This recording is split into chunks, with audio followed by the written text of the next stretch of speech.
Hi, I'm Verl Workman, CEO of Workman Success Systems, and welcome to another episode of The Faces of Real Estate. Our mission at The Faces of Real Estate is to highlight agents and brokers and those who give back to their communities and make a difference in the lives of the communities they serve. Today, we have an incredible guest. Not only is she a phenomenal Workman Success master coach, but she's a great leader and trainer and has a tremendous experience not only in real estate, but also in making a difference of the lives of the agents that she serves. Please welcome Sarah Michelle Bliss from RE/MAX Professionals in Glendale, Arizona. Welcome, Michelle. Sarah. Thank you, Verl. Thanks for having me. It's a pleasure. I can call you Michelle Sarah or Sarah Michelle. We can go either way. You can go either way. If you were my mom, you would have gone down the line of all the kids' names before she got to me. So we do that at the Workman house too. I go, Nate, Jake, Ryan. No, wait. Yep, exactly. And then I'll hear, I'm Anna. There's so many of them. So Sarah Michelle, tell us just a little bit about, your company, where you work, what you do, what your business is like. So I'm in sunny Glendale, Arizona, where it was a brisk 111 yesterday. Pretty robust market, even during the weird climate that we're in. Houses are still selling and selling at a pretty fast pace. A lot of multiple offers. Still low inventory, of course, right? I think everybody, all markets across the nation are experiencing that. But I work for RE/MAX Professionals. I'm one of the original founders. We actually opened our doors on 9/11, which is a little interesting history about our company. That was our very first business meeting was happening on 9/11. So I'm very proud to be a part of the company and to be one of we call ourselves the OGs. To be one of the original founders, and from day one when I, joined RE/MAX, I joined Nate Martinez's team. I'm sure that's a name people know. And so I ran his team for many years, and we went through traditional market, the bank-owned market, all of those, different climates that we experienced. So I'm proud to still be here 23 years in the business, and, definitely love what I do. I often say that there's no better job other than being a rock star than getting to be a realtor. That's really true. Tell me about what you do from a training and development perspective. What are you doing today for the company and your coaching? So my position with the company is I am director of agent development. And so I think it's been probably 7 years since RE/MAX rolled out the Momentum program, the complete agent development program. I've been the head of that. So I teach that ongoing every single week. It just continues to loop through.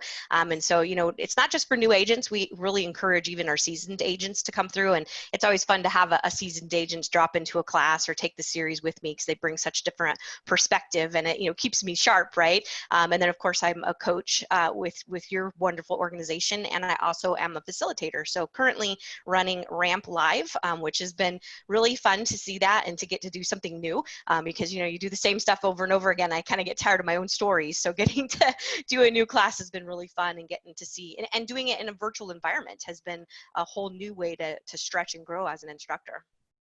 Well, I love that you're always one of the first. We say we have something new. You're like, I'll do it. I do tend to do that. Well, I love that. Tell me a little bit about your family.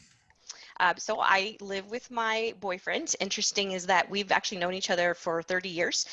We met back in high school. He had just graduated. I was going into high school. His dad happened to be a real estate agent, and my mom was his title escrow officer. And so they introduced us, and we became fast friends. And then, fast forward through life and, marriages and military and different things, we ended up, Facebook reconnected us. And so we lived together in Surprise, and got a couple little critters running around.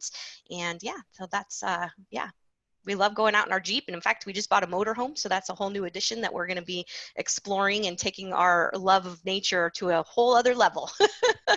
Yeah, that's funny you say that. My brother sells motorhomes. He runs a dealership in Texas.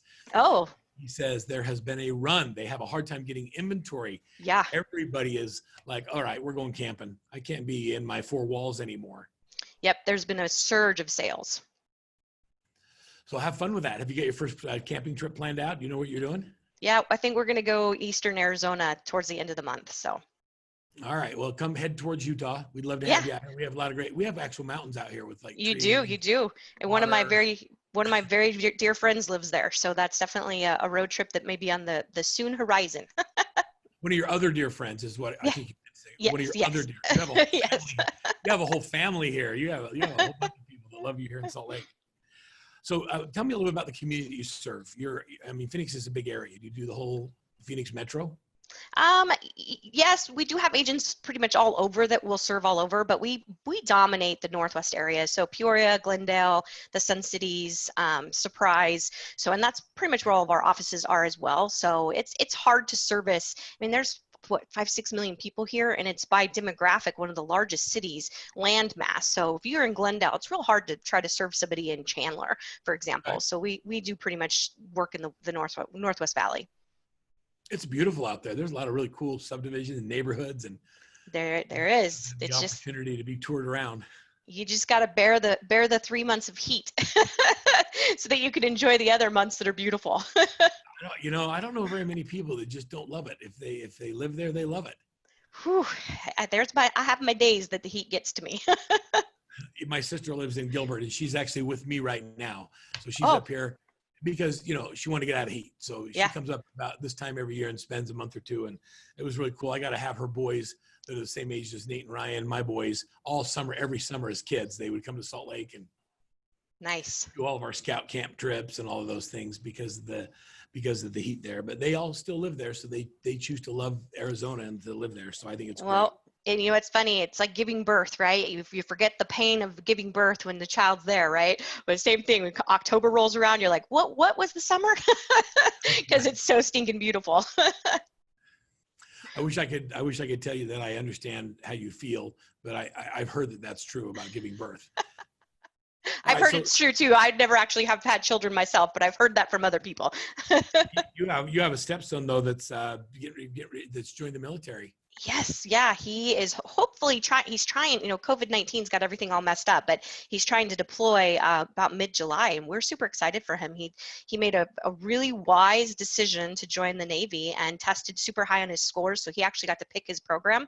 He's going in as a nuclear engineer, so he'll be working on flight decks somewhere in the ocean, and we're super excited for him. So, and it's funny, Verl, because when he's about 15, we started saying, hey, maybe you should think about joining the military. 16, maybe you should think about joining the military. And now he's 20. So like every year on his birthday, we'd bring up the military. No, I'm never going to do that. Now here he's 20 and made this massive life decision. I mean, he's got it all planned out, and it's pretty remarkable. So we're super excited for him and very proud of his decision. Oh, you have to be, and tell him thank him for his service from us. These calls are all about giving back and serving, and I think there's no greater way to serve than to serve your country. Absolutely. And we don't know what's going to happen in the world, but we certainly celebrate those who volunteer and sign up and serve. So, and my gosh, I want a nuclear engineer in my family. Right. I'm raising a tribe of salespeople. Well, the world needs those too, but. Yeah, it's true. All right, so let's get into why you were nominated for the Faces of Real Estate. There's a lot of people who you have touched through your agents and through the giving and the things that you do in your brokerage. I'd like to know a little bit about the charity you're involved in, CMN, and what you do with the local hospital. Yeah, so we're lucky in the Phoenix area. We do have a Children's Miracle Network hospital, Phoenix Children's. And REMAX has always been a huge supporter of CMN anyway. So for me, it was no big leap to jump on board with that. I think, it was probably my very first REMAX Awards event I went to. I was just so touched by that. And, it just feels good, feels right. And, the children are our community, they're our future. And so when I have on my keychain, I should have brought it. My keychain, I have this little tiny foot that was a NICU baby. And it's this little tiny thing, and I carry it on my keychain, and I have for years. And every time I hold it, I think about, the significance of that and how precious life is. I mean, it's this big, it's so tiny. And so, and I personally, both my nephews have been treated at Children's Phoenix when they were infants. And then, we've got agents within our office that, grandchildren, their own children. We actually have an agent who lost a child. She died at 5 months old from a heart disease. And we have got her in front of REMAX headquarters. So she actually spoke last year on an event and raised, in 30 minutes, she raised over $50,000 from sharing her story. And so, we oftentimes focus on the stories of the good, right? And the children that survived the miracles, but then you got to talk about those unfortunate stories that hurt too. And so we are so blessed to have her in our organization, and she is a champion for Phoenix Children's and for CMN. So we're super, super blessed with that. I mean, we've got agents that across the board that just really get into it. Last year, So we fundraise all throughout the year. A lot of our agents donate each closing that they have, they donate. But then in the month of August, REMAX is deemed that the month of miracles. And so we jumped on board. I think we've been doing about 5 years now. And we started out with a goal to raise 1 million pennies. And so, you know, a million pennies, 10 grand, right? Last year we raised over, I think it was over $22,000 in 1 month. And so, you know, we made up an infographic, and I wrote down a couple of things I wanted to share with you. So that money that we had raised paid for 176 red wagons. And if you've ever been to a children's hospital, that's one of the things that is very significant, is the red wagons that they pull the children around in. We also paid for 2,500 new school books. And another just kind of fun fact is it was 440 diapers that we were able to supply the hospital. And so we took that infographic idea, because and people think about $22,000 and that's just a number. But when you can quantify what that number does, and even looking at how many bus passes we were able to pay for families that didn't have transportation to get to the hospital to see their child. So we took it to a whole other level and created this infographic that really shows people what is our money doing? What are these donations doing? And then we also, 2 years ago, we decided to step it up again, and we reached out to our local hospital and asked to create our own miracle child. So we now have a REMAX Professionals Ambassador, and so that changes each year. And so and again, COVID-19 climate's a little different. Typically in July, we kick off and we have a big meeting, and we bring those people in, and we have this child come and their family and share their story of how Children's Miracle, or the PCH, was able to save their life. And I'll tell you, Viral, there's not a dry eye in the house when you hear a child speaking and telling their story of how, and then that also, you know, our donations and what we do help to save that child's life. And so that's something really neat that we're going to continue to do. And one of our agents actually borrowed the ambassador for his client event and had the child come to his client event that happened to be in the month of August as well. So our agents are taking that and using it in their own giving and donations and fundraising. So we actually have a kickoff meeting next week. So we're starting to plan how we're going to navigate COVID-19 and continuing to fundraise. Our big event that raises the most money is a live auction that we do at the end of the month. And so that's so much fun, and get a bunch of realtors together with a few cocktails and paddles in their hands. You can imagine how much fun that is, right? And so this year, I'm not sure what that looks like, but we are going to crowdsource our agents and try to put all of our brilliant minds together and see how we can continue to do this, because despite COVID-19, there's still sick children. And despite all of the weird stuff happening in 2020, there's still sick children. And we can't stop fundraising just because we have this massive disruption in our lives. I hope everybody listening to this show actually gets to feel your passion and really understand that it's not about the money, it's about the difference you're making. How did you go about creating a culture of giving in an office with so many agents? And do most people participate? Is it something you just said and everybody jumped right in, or if you had to work at it?